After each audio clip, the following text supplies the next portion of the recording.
Hey guys, doing a little update today. I'm a little bit sweaty. I just got done skateboarding, so I might be looking a little bit like I just exercised. But I wanted to first of all just say that with the last video, I apologize about the audio. I did not realize that it was quite that loud when I was filming the video, but I was driving on the highway, so it probably was just outside noise. I did test it this time, so we should be in business here. But today I wanted to talk about a specific topic, and I will get into a little bit about how the recovery is going after that, but this is an important thing that I found actually from doing some research, and I found it really helpful for moving forward in my life, so I thought maybe you guys would find it interesting as well.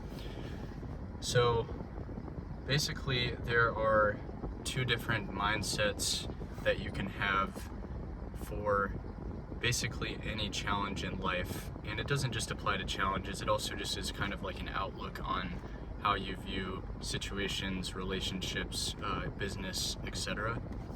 And those two mindsets are the infinite mindset and the finite mindset.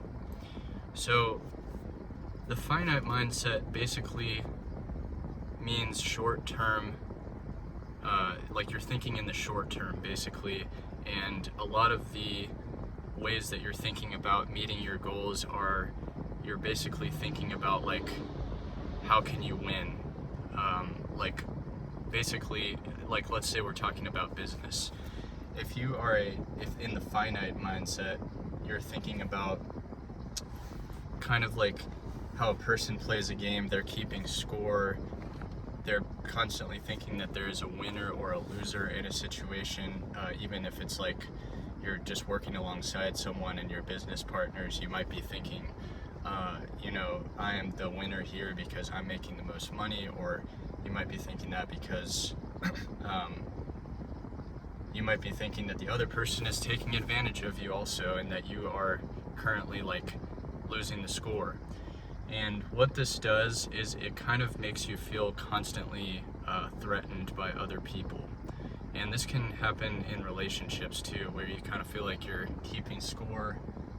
You might feel like you're basically you're constantly like checking to make sure that like everything is equal, and you are not really thinking about the big picture. You're kind of just thinking about like what's the fastest way that you can get to the next step basically. And in relationships that might mean like moving in together, getting married. And what this does, the finite mindset, is it actually tends to not yield very good results, because even if you do get those short-term results, like let's say you move in with somebody, if you're not really thinking with the infinite mindset, which I'll get into in a second, you're not thinking with compassion, so you're kind of just thinking about like how can you win this thing that you want. And what ends up happening is even if you do win the thing that you want, the other person might have felt forced into it, and that's going to put pressure on them, therefore eventually leading to dissatisfaction, and eventually it will likely blow up in your face. And the same can be said of business or anything related to this. Like if you enter a partnership with somebody, if you kind of pressure them but they're not really ready for it, this same kind of thing can happen. And the infinite mindset is a very opposite thing. So the infinite mindset basically contains a few key ideas, and one of those is that you're thinking in the long term, and the ultimate goal is not to win over someone else. The ultimate goal is actually to find the best version of you, and you're thinking like long term, like how can you be the best version of yourself. And the other thing about the infinite mindset is that you are not tied to a certain outcome. So you're basically focused on becoming the best version of you, and that is the ultimate prize. The other outcomes, the infinite mindset or the infinite thinker will actually not be so concerned about what the outcome of that is going to be. They just know that if they trust in the process, that they will yield good results because of the work that they're putting into themselves. And the infinite mindset also enables people to not keep tabs on what someone else is doing. They're actually more likely to see someone that's doing something different than them and actually be inspired by that person and maybe try to learn some of those tools for themselves so that they can better themselves. So there's a really big distinction there, and the infinite mindset also tends to, even though you are more focused on self-growth, it actually tends to yield better business, romantic, and other relationships anyways, because since you're acting on self-compassion and therefore compassion towards others, and you're not pressuring people, you're not so concerned about the outcome, then it tends to make people feel more comfortable being around you and basically building better relationships with people. So it's not just as easy as just flipping a switch and saying you're going to suddenly have the infinite mindset, right? I mean, if everyone could just do that, it would be very simple. But it's actually something that you have to build through a lot of emotional practice and work. And that's kind of what I was about to get into here is if you're on this journey and you are abstaining, that is a really good starting point. But something that I've realized over a very long period of time and over many times trying this is that, this is just a starting point. It is not going to just suddenly dramatically change your life if you stop abusing PMO. But that being said, it will be a catalyst, and it can enable you to change your life, but it cannot actually by itself change your life. I think in order to really shift your life, you've got to shift your mindset, and you actually have to do the self-work, because if that's not happening, then none of that other stuff is really going to matter that much.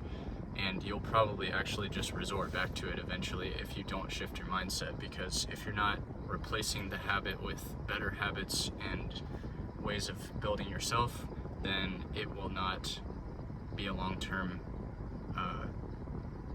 it will not help you long-term. Now that being said, everyone goes through difficulties, and just to kind of go back a little bit to the journey that I've been on recently, since that's kind of what I try to make most of these videos about. I've been doing really well. I really have not had any slip-ups other than that one for the last couple of months, and I'm just I really feel like I've hit a new era of my being, and I feel like I've actually changed more than I have in a long time, which I didn't really anticipate happening at age 29, but I think I've just have finally gotten to this point where I really want to say okay, out with these bad habits, in with this new, better version of myself, and I'm ready to really make this change and make it long lasting. But that being said, guys, just like anyone else, I did go through some really hard things recently, and there are certainly times where it's still painful. But that's the other thing about the infinite and the finite mindset. The finite thinker is actually more likely to kind of take on a victim mindset, where they feel like someone in whatever situation you're talking about is the victim, and then the other person is the winner, like I was saying before. And if you're taking on a victim mindset, even if you are not saying it out loud, if you actually are thinking that way, you are a victim of something, you actually will start to resent other people, and you will start to also in turn kind of lose respect for yourself in some ways too, because if you think of yourself as a victim, I lost everything, or I can't believe this happened to me, then you're actually going to start feeling bad about yourself, which actually, even if you did have something happen to you, it's not gonna help your life to just wallow in it, right? But the infinite thinker is actually more likely to take something like that, like losing a job or a person in their life, or friendship or whatever, and think of it not as a failure, but as a basically as a new door that has opened in their life and an opportunity for growth and learning. And it can be hard to immediately see something that way, especially when it was something very difficult. Like, you know, for me personally, like I lost my house to a natural disaster and several other things shortly after that, recently, less than 2 months ago. And I very easily could have taken that and just said to myself, like, oh man, like life just dealt me a bad hand, like I'm just gonna, you know, just not do anything for a while and sit in a room. But I decided I wasn't gonna do that. You know, I have to use this as a growing opportunity and propel my life forward. It's certainly not always easy, and there are moments that are hard, but if I didn't do that, then I would just have stayed stagnant.